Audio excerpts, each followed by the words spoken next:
नमस्कार, स्वागत है आपका हस्तक्षेप में। मैं हूं संजीव श्रीवास्तव। आज चर्चा करेंगे हम थोड़ा कि नेपाल में जो घटना चक्र घूमा है, जिस तरह से वहां पे सत्ता पलट हुई है, सत्ता परिवर्तन हुआ है, स्टूडेंट्स और यूथ पावर सड़क पे आ गए, एक तरह का क्रांति रेवोल्यूशन टाइप हुआ है। और उससे पहले इसी तरह की स्थिति हमने बांग्लादेश में देखी थी, इंडोनेशिया में देखी थी, 2 साल 3 साल करीब पहले श्रीलंका में ये स्थिति हुई थी जब बिल्कुल तख्ता पलट हो गया था, लोग सड़कों पे आ गए थे। आक्रोश और गुस्से में कई पब्लिक प्रॉपर्टी को आग लगा दी गई थी।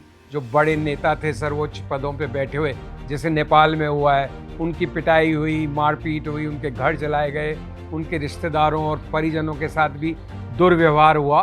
तो इन सब बातों से हमें कितना सजग रहना चाहिए। तो भारत में भी इस संदर्भ में चर्चा शुरू हो गई है, भारतीय मीडिया में, खासकर टेलीविजन मीडिया में, कि किस तरह से हमें भी एक देश और समाज की तरह बहुत सचेत सावधान रहना चाहिए। कहीं कुछ ऐसी बात नहीं हो जाए कि यहाँ पे भी इस तरह से यूथ पावर या स्टूडेंट पावर सड़कों पे आए, सत्ता पलट की कोशिश हो या किसी भी किस्म की आगजनी हो, एक ऐसा मूवमेंट चले जो एंटी सोशल रुख अख्तियार कर ले, कोई सत्ता पलटने की कोशिश हो या अराजकता या कंप्लीट एनार्की हो। तो ये चर्चा कितनी सही है या कितनी गलत, इसके पीछे मंशा क्या है, उद्देश्य क्या है, क्यों एकदम से ये चर्चा चल चुकी है कि विदेशी हाथ सक्रिय हो सकते हैं, विदेशी ताकतें सक्रिय हो सकती हैं भारत को भी कमज़ोर करने के लिए। तो इन सब बातों के पीछे, इस पूरे सब्जेक्ट मैटर के पीछे सोच क्या है, मंशा क्या है, और कितना रियल है ये थ्रेट या कितना परसीव्ड है ये थ्रेट, या ये जानबूझ के बनाया जा रहा है एक मुद्दा। इन सब विषयों पे आज चर्चा करेंगे। प्लीज़ आपसे दोस्तों अनुरोध है कि अगर आपको हमारा कंटेंट अच्छा लग रहा हो तो हमारे चैनल को लाइक और सब्सक्राइब कीजिए और कंटेंट को शेयर कीजिए।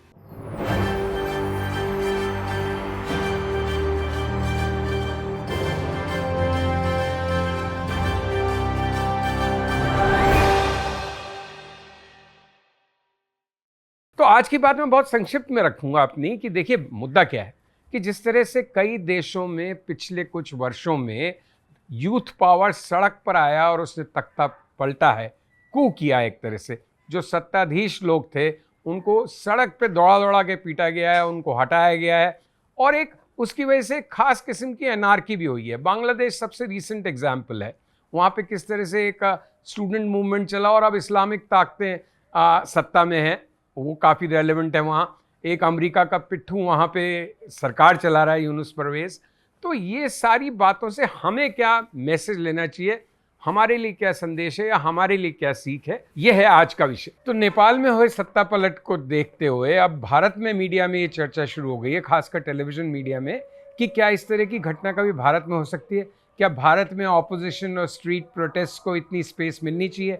क्या उनको ये ध्यान नहीं रखना चाहिए कि वो कहीं ऐसी सिचुएशन, ऐसी परिस्थितियां नहीं क्रिएट कर रहे हो जब भारत में अराजकता फैल जाए, एक अनार्की हो जाए? और क्या भारत में भी विदेशी ताकतें सक्रिय हैं किसी तरह की सत्ता पलट की कोशिशों में, या सत्ता को कमज़ोर करने की, या जिस तरह की वो चाहते हैं उस तरह की व्यवस्था यहाँ लागू हो इसमें? तो इसमें मेरा मत ये है कि हो सकता है विदेशी ताकतें यहाँ भी सक्रिय हों, और होंगी। सब अपना व्यू पॉइंट चाहते हैं, चाहे वो अमेरिका है चाहे वो चीन है, कि उनके हिसाब से यहाँ पे व्यवस्था रहे।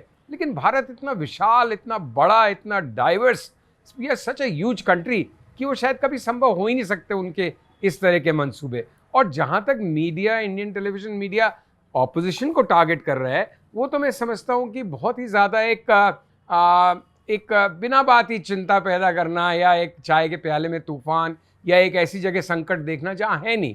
क्या देखिए, हमें बहुत ध्यान रखना पड़ेगा इस बात का कि हमें डिसेंट या असहमति, राजनीतिक विरोध और इस तरह की अराजकता और इस तरह की सड़क पे वायलेंस, हिंसा, मारपीट, इन सब के बीच में फ़र्क करके देखना पड़ेगा। हमारे यहाँ जो विपक्ष कर रहा है, जो बातें वो कर रहा है, जो मुद्दे वो उठा रहा है, उससे कोई राजनीतिक हिंसा का जन्म तो नहीं हो रहा, ना उसकी वजह से कहीं राजनीतिक हिंसा हो रही है। और अगर हम ये चाहेंगे या ये सजेस्ट करेंगे या कहेंगे कि साहब राजनीतिक विरोध ही नहीं होना चाहिए, तो फिर वो लोकतंत्र के लिए एक बहुत बड़ा खतरा हो जाएगा। तो आप एक ऐसी सिचुएशन से निपटने के लिए, जिसकी पॉसिबिलिटी इंडिया जैसे बड़े देश में बहुत ही कम है, उससे निपटने के लिए, उससे बचने के लिए आप एक ऐसी सिचुएशन बनाना चाहते हैं या एक ऐसा नैरेटिव फैलाना चाहते हैं कि जिससे ऑपोजिशन की प्रोटेस्ट या विरोध के स्वर ही बंद हो जाएं, तो वो तो बिल्कुल एक गलत बात होगी। तो ये कहीं ना कहीं जो इंडियन टेलीविज़न मीडिया है, जो बाय एंड लार्ज काफ़ी हद तक हमेशा सरकार के पक्ष में रहता है, हमेशा विपक्ष से ही सवाल पूछता है, तो मेरे ख्याल से ये भी उनका एक एजेंडा और नैरेटिव की तरह वो इस मुद्दे को उठा रहे हैं, जो सही नहीं है। उन्होंने साथ साथ ये भी कहा है कि जो नेपाल में मीडिया आउटलेट्स को अटैक किया गया है, अब मीडिया आउटलेट्स अगर बिल्कुल सरकारी पिट्ठू की तरह वहाँ का अगर काम कर रही थी, तो जब जनता का गुस्सा फूटता है तो वो भी निशाने पे होंगे। तो इससे तो उल्टा हमारे यहाँ के मीडिया को एक इशारा लेना चाहिए कि उन्हें बैलेंस रहना चाहिए, बहुत ज़्यादा एक तरफा नहीं होना चाहिए, चाहे सत्ता पक्ष के पक्ष में चाहे विपक्ष के पक्ष में। और अभी तो मेन स्ट्रीम खासकर इलेक्ट्रॉनिक मीडिया तो बिल्कुल ही वन साइडेड सा है सत्ता पक्ष में। आप देखते हैं सरकार से सवाल तो बहुत ही कम होते हैं, ज़्यादातर सवाल या मुद्दे सब विपक्ष को ही कटघरे में खड़े करते हुए बनाने का प्रयास रहता है। तो मेरे ख्याल से ये एक ऐसा मुद्दा है, भेड़िया आया, कोई भेड़िया भारत जैसे देश में नहीं आ सकता।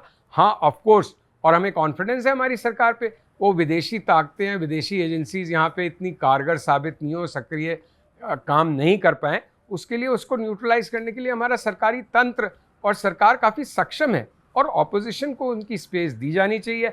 और एक और जो मुद्दा उठाया गया बार बार कि भाई क्रेडिबिलिटी ऑफ इंस्टीट्यूशंस को जो बार बार क्वेश्चन किया जा रहा है, वो भी एक बहुत गलत परंपरा है।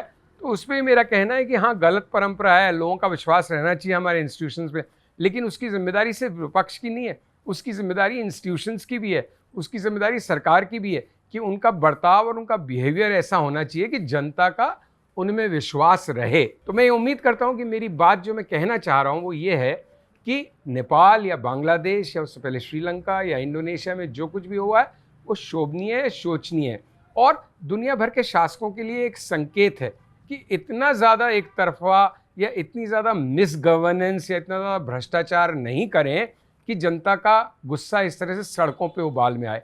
भारत में ऐसी सिचुएशन नहीं है, ना उस तरह की मिसगवर्नेंस है, ना उस तरह का भ्रष्टाचार कोई नया है, और यहाँ पे उस तरह का ना कोई विपक्ष इस तरह का नैरेटिव फैला रहा है कि भाई आप आंदोलन करिए क्या क्रांति कर दीजिए। ऐसा कुछ नहीं होने वाला। ऐसा विगत में हो चुका है। जब जयप्रकाश नारायण सड़क पर उतरे थे तो उन्होंने तो सेना तक से रिवोल्ट करने के लिए कह दिया था, या जब अन्ना का आंदोलन चला था वो नियरेस्ट था इस तरह का जो एंटी करप्शन मूवमेंट उन्होंने चलाया था, इंडिया अगेंस्ट करप्शन, वो काफ़ी कुछ इस तर्ज पे था जैसे अभी नेपाल में हुआ या पहले बांग्लादेश में हुआ। लेकिन फिलहाल इन दिनों तो ऐसा कुछ नहीं है। तो प्लीज़ हम वहाँ पे कोई चिंता न करें जहाँ उस तरह की चिंता करने की आवश्यकता नहीं है। तो मैं सोचता हूँ कि मैंने मेरा जो मत है उसको काफ़ी स्पष्ट तरीके से रखा है। अगर आपको अच्छा लगा हो तो प्लीज़ हमारे कंटेंट को शेयर भी कीजिएगा, चैनल को लाइक और सब्सक्राइब भी कीजिएगा। धन्यवाद, thank you very much for watching. नमस्ते, जय हिंद।